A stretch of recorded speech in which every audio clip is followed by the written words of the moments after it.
आज हम आपको पढ़ाने वाले हैं फ्यूचर परफेक्ट टेंस पूर्ण भविष्यकाल, यानी फ्यूचर परफेक्ट टेंस में आफ्टर का प्रयोग आज हम पढ़ेंगे। आफ्टर का अर्थ होता है बाबू बाद। ओके, अब इस सेंटेंस में अर्थात फ्यूचर परफेक्ट टेंस के आफ्टर वाले प्रयोग में आज हम पढ़ेंगे इंट्रोगेटिव सेंटेंस, प्रश्न सूचक वाक्य।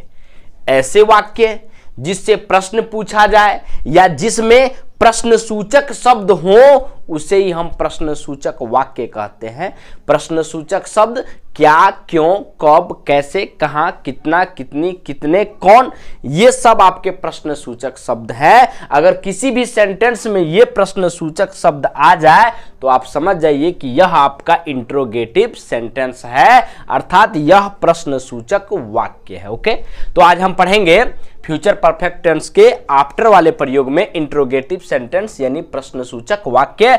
और सबसे पहले ध्यान देंगे, इसमें आपका दो भाग है। पहला है नोट, अगर वाक्य में प्रश्न सूचक शब्द क्या पहले आए तो, यानी प्रश्न सूचक शब्द क्या अगर किसी भी सेंटेंस में पहले चला आए तो उसके लिए क्या रूल होगा। और नोट नंबर दूसरा है बाबू, अगर वाक्य में प्रश्न सूचक शब्द बीच में आए यानी क्या, क्यों, कब, कैसे, कहां, कितना, कितनी, कितने, कौन, ये प्रश्न सूचक शब्द अगर किसी भी सेंटेंस के बीच में चला है तो उसके लिए क्या रूल होगा, ये आपको नोट नंबर 2 में मैं आपको बताऊंगा। ओके, अब यहां ध्यान देंगे। सबसे पहले नोट नंबर 1 आप देखेंगे, अगर वाक्य में प्रश्न सूचक शब्द क्या पहले आए तो।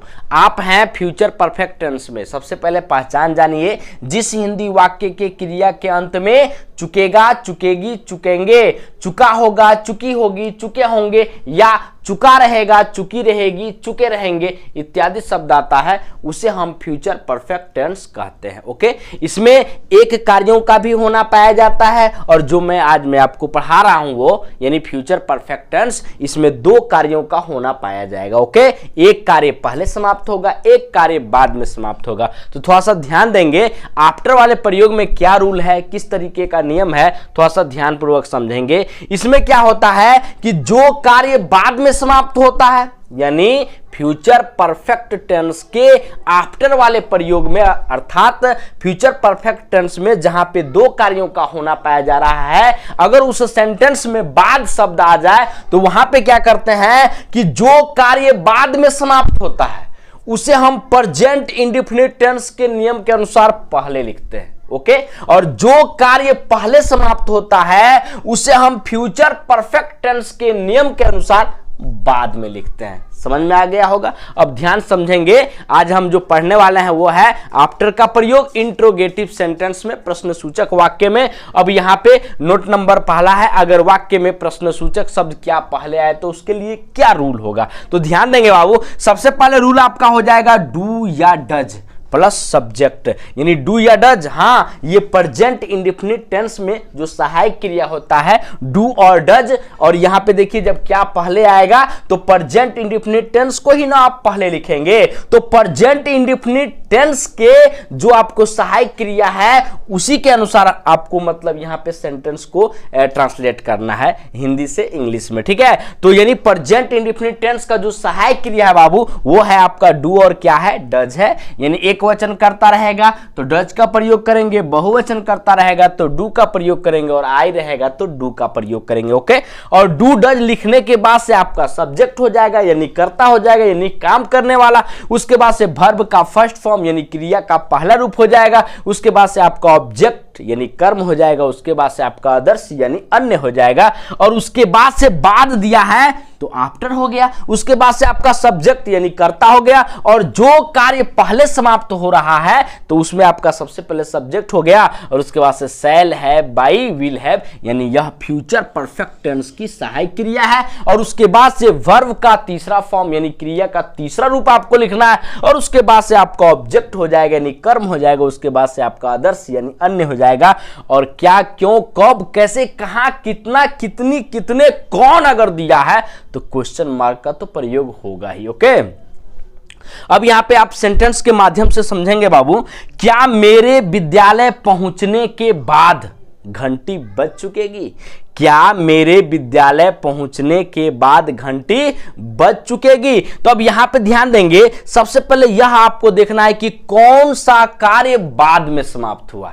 तो चलिए सबसे पहले देख लेते हैं, क्या मेरे विद्यालय पहुंचने के बाद, यानी मैं विद्यालय पहुंच चुका था, उसके बाद से घंटी क्या कर चुकेगी, बज चुकेगी। तो देखिए यहां पे जो कार्य है, जो बाद में जो कार्य समाप्त हो रहे हैं वो है घंटी बज चुकेगी। ठीक है ना, यह कार्य है जो मेरे विद्यालय पहुंचने, ये जो देख रहे हैं आप, ये कार्य पहले समाप्त हो रहा है, और यहां पे यह कार्य यानी घंटी बज चुकेगी, यह कार्य बाद में समाप्त हो रहा है। तो आपको जो कार्य बाद में समाप्त हुआ है बाबू, उस कार्य को आपको पहले लिखना है।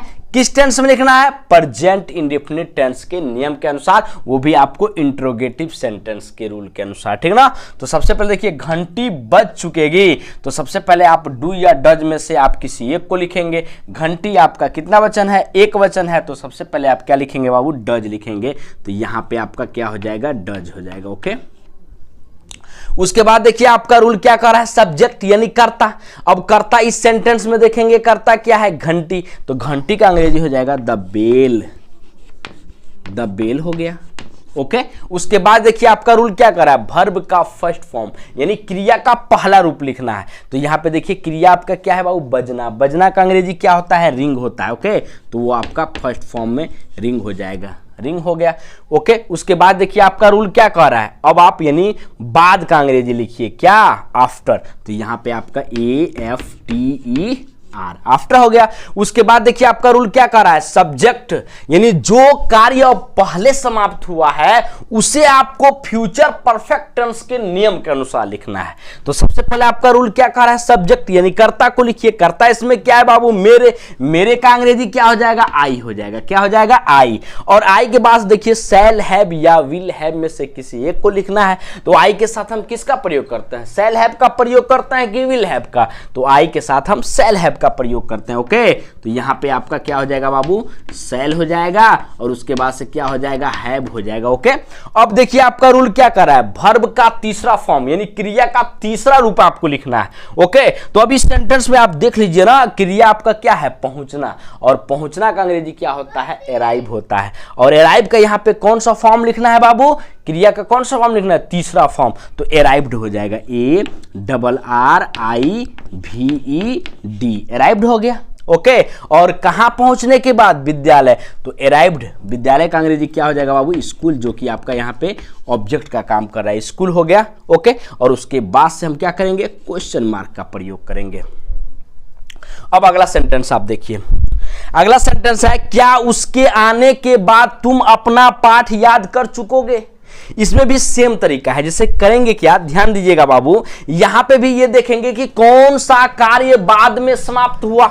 ओके, तो यहां देखिए, क्या उसके आने के बाद यानी वह आ चुका था, उसके आने के बाद तुम अपना पाठ याद कर चुकोगे। तो यहां पे तुम अपना पाठ याद कर चुकोगे, यह जो टेंस है यानी यह जो सेंटेंस है आपका, ये आपका कब समाप्त हुआ है, बाद में समाप्त हुआ है।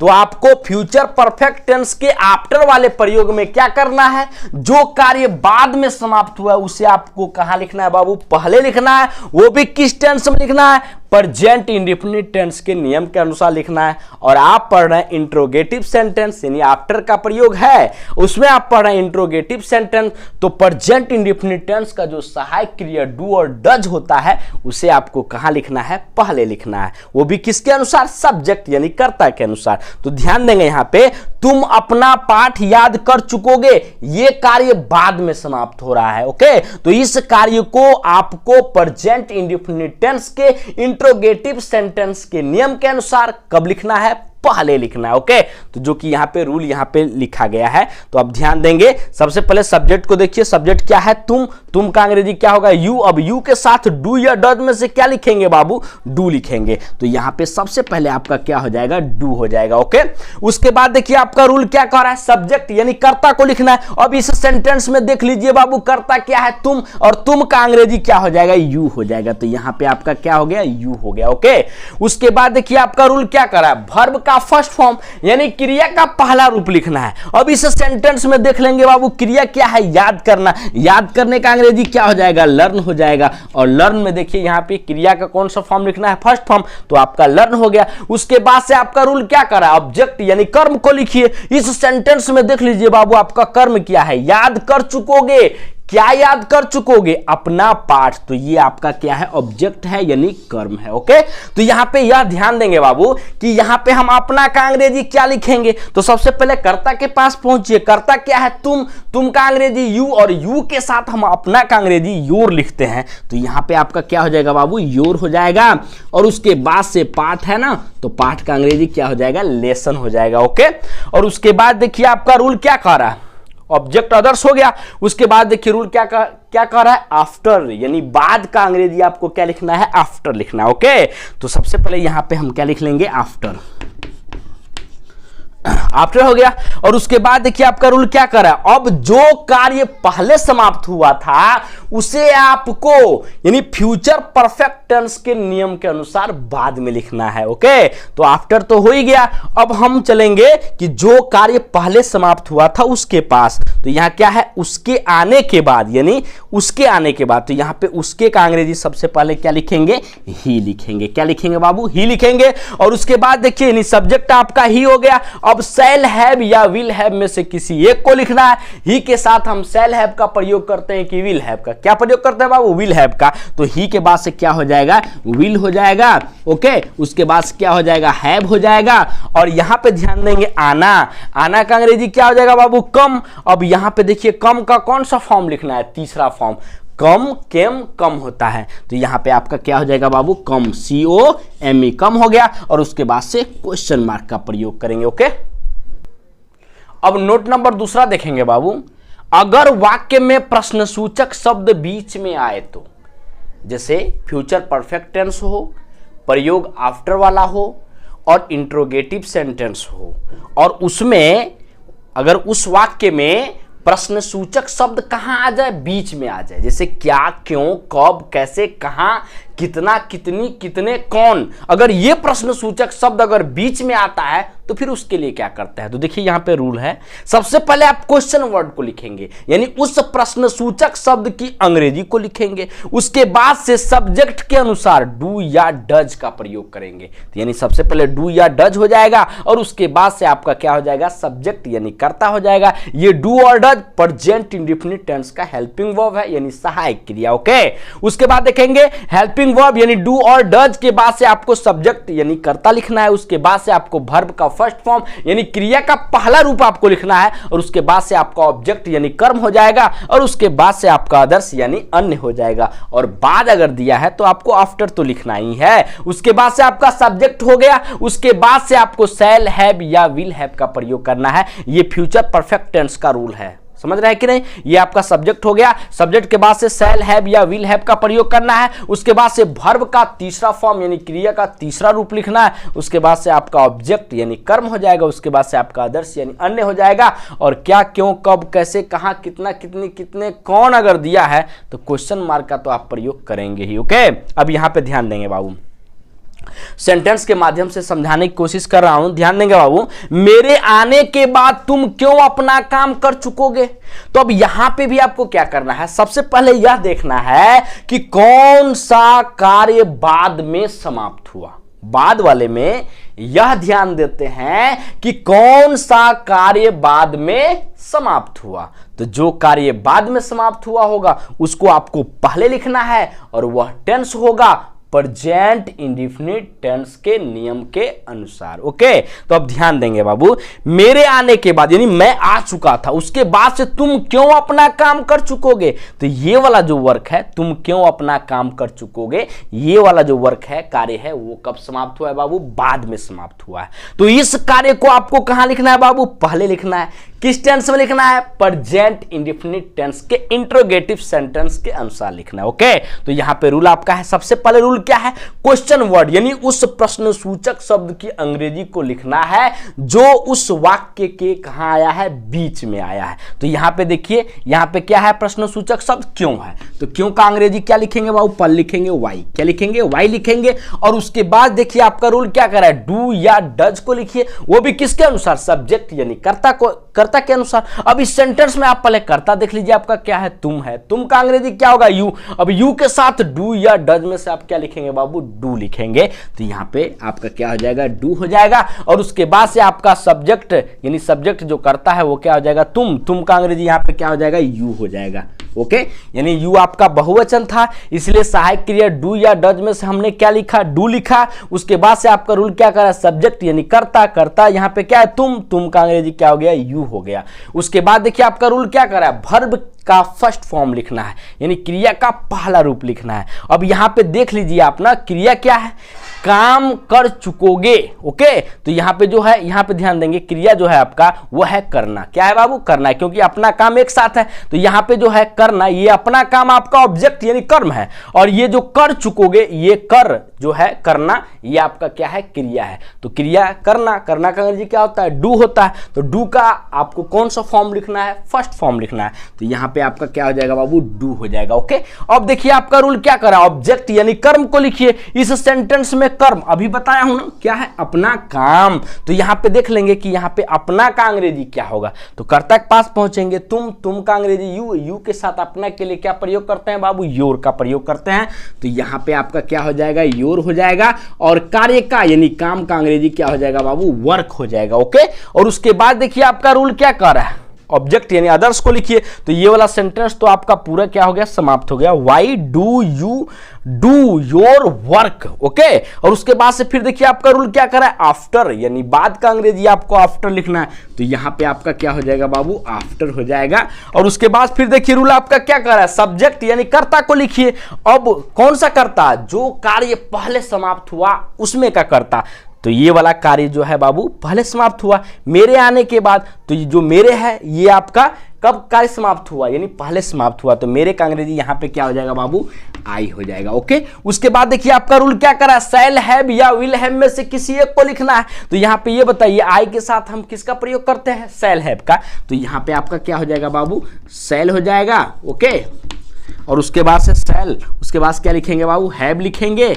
ओके, और उसके बाद देखिए आपका रूल क्या कह रहा है? रूल ये कह रहा है कि वर्ब का थर्ड फॉर्म यानी क्रिया का तीसरा रूप। अब इस सेंटेंस में देख लीजिए क्रिया क्या है? आना। आना का अंग्रेजी क्या होगा? कम होगा। और कम का जो थर्ड फॉर्म होता है वो क्या होता है? कम होता है, यानी कम, केम, कम। तो यहां पे आपका क्या हो जाएगा बाबू? COME कम हो जाएगा। और उसके बाद से आप क्वेश्चन मार्क का प्रयोग करेंगे। ओके, आगे देखिए, तुम्हारे शहर जाने के बाद वह कब एक कार खरीद चुकेगी।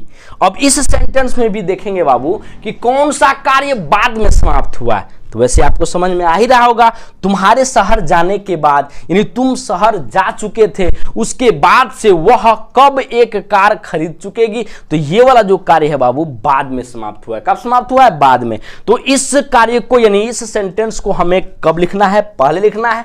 और किस टेंस में लिखना है? प्रेजेंट इंडेफिनिट टेंस के इंट्रोगेटिव सेंटेंस में आपको लिखना है। तो सबसे पहले देख लेंगे कि यहां पे देखिए रूल आपका क्या कर रहा है? Question word. तो इस सेंटेंस में आप देखिए कि प्रश्न सूचक शब्द कहां है? यहां पे कब। कब का अंग्रेजी क्या हो जाएगा? व्हेन हो जाएगा। तो सबसे पहले आपको क्या लिखना है बाबू? व्हेन लिखना है। ओके, उसके बाद देखिए आपका रूल क्या कर रहा है?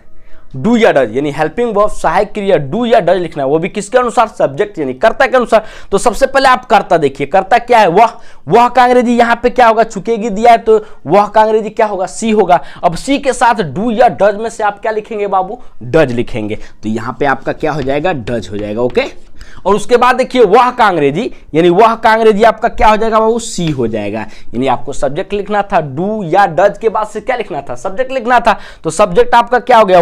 वह का अंग्रेजी यहाँ पे क्या हो जाएगा? सी हो जाएगा। उसके बाद देखिए आपका रूल क्या कर रहा है? वर्ब का फर्स्ट फॉर्म लिखिए, यानी क्रिया का पहला रूप लिखिए। अब इस सेंटेंस में आप देखिए बाबू आपका क्रिया क्या है? तो क्रिया यहाँ पे क्या है? खरीदना। और खरीदना का अंग्रेजी क्या होता है? बाई। और बाई का कौन सा फॉर्म लिखना है? फर्स्ट फॉर्म में लिखना है। तो यहाँ पे आपका क्या हो जाएगा बाबू? बाई हो जाएगा। बाई हो गया। गया। उसके बाद देखिए आपका रूल क्या करा, ऑब्जेक्ट यानी कर्म को लिखिए। इस सेंटेंस में देखिए कर्म क्या है, एक कार, यानी खरीद चुकेगी। क्या खरीद चुकेगी, एक कार खरीद चुकेगी। तो यह आपका क्या है बाबू, कर्म है। ओके, तो यहां पे ए हो जाएगा और उसके बाद क्या हो जाएगा, कार हो जाएगा। उसके बाद से ये वाला जो बाद में कार्य जो समाप्त हुआ था, ये सेंटेंस आपके क्या हो गए, समाप्त हो गए। अब बच गया क्या, बाद का अंग्रेजी क्या लिखेंगे बाबू, आफ्टर, AFTER। ओके, उसके बाद देखिए आफ्टर हम लिख चुके। उसके बाद से आपका रूल क्या कर रहा है, सब्जेक्ट यानी कर्ता को लिखना है। तो इस सेंटेंस में देखेंगे कर्ता क्या है, तुम्हारे, यानी अब हम उस सेंटेंस को लिखेंगे जो सेंटेंस पहले समाप्त हुआ, यानी जो कार्य पहले समाप्त हुआ। तो यहां पे देखिए तुम्हारे शहर जाने के बाद ये वाला जो बाबू कार्य है ये पहले समाप्त हुआ। तो जो कार्य पहले समाप्त हुआ है उसे आपको फ्यूचर परफेक्ट टेंस के नियम के अनुसार लिखना है। ओके, तो फ्यूचर परफेक्ट टेंस का नियम क्या है, सब्जेक्ट शैल है, बाई विल है, प्लस वर्ब में third form plus object plus others. तो सबसे पहले सब्जेक्ट को लिखिए, सब्जेक्ट यानी कर्ता। कर्ता इसमें क्या है, तुम्हारे का अंग्रेजी क्या हो जाएगा बाबू, यू हो जाएगा। तो सबसे पहले यू हो गया। उसके बाद देखिए शैल हैव या विल हैव में से किसी एक को लिखना है। तो यू के साथ शैल हैव का प्रयोग करेंगे कि विल हैव का प्रयोग करेंगे। तो यहां पे आपका क्या हो जाएगा बाबू, विल हो गया और उसके बाद से क्या हो जाएगा, हैव हो गया। ओके, और उसके बाद देखिए आपका रूल क्या कर रहा है, वर्ब का तीसरा फॉर्म यानी क्रिया का तीसरा रूप लिखना है। तो जाने के बाद देखिए तुम्हारे शहर जाने के बाद जो क्रिया है वो क्या है, जाना। जाना का अंग्रेजी क्या होता है बाबू, गो होता है, और गो का थर्ड फॉर्म आपको लिखना है ना, तो गो, वेंट, गॉन। तो यहां पे आपका क्या हो जाएगा बाबू, गॉन हो जाएगा। ओके, और एक स्थान से दूसरे स्थान जाने के लिए किसका प्रयोग करते हैं बाबू, टू का प्रयोग करते हैं। उसके बाद देखिए ऑब्जेक्ट कहां जाने का काम हो रहा है, शहर जाने का काम हो रहा है। तो शहर का अंग्रेजी सिटी भी हो सकता है, टाउन भी हो सकता है। तो आप जो लिख लें, तो यहाँ पे हम लिख लेते हैं टाउन, TOWN, टाउन हो गया। उसके बाद से हम क्वेश्चन मार्क का प्रयोग करेंगे। ओके,